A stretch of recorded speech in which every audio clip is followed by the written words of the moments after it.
السلام عليكم ورحمة الله، عاملين ايه؟ النهاردة هنعمل احلى وصفة معانا الجمبري.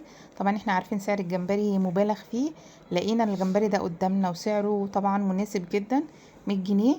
جبناه وهننضفه معانا، هنعمل منه مقلي ومنه مسلوق.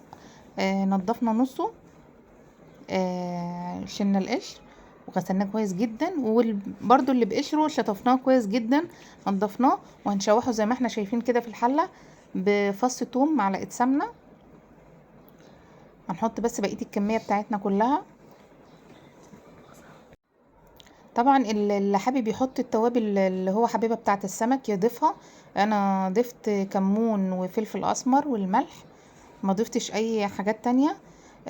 طبعا هنزل ببصلايه متقطعه، اقطع بصلايه كده معانا وطماطمايه، يعني اللي انتوا حابين تحطوه حطوه، هي هتطلع معاكم تحفه وجميله وطعمها جميل. بس وهظبط الحدق بتاعها، هحط الميه بتاعتها بعد ما تاخد التشويحه.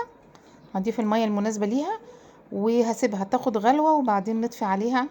مش هنطول عليها لان الجمبري اصلا مش هياخد سوا. وكده خلاص احنا خلصنا وصفتنا بجد، ما خدتش وقت وجميله جدا وطعمها تحفه. يا ريت تجربوها بجد، وما تنسوش تدعموني في القناة بلايك واشتراك، وكل يوم وصفة بسعر رخيص.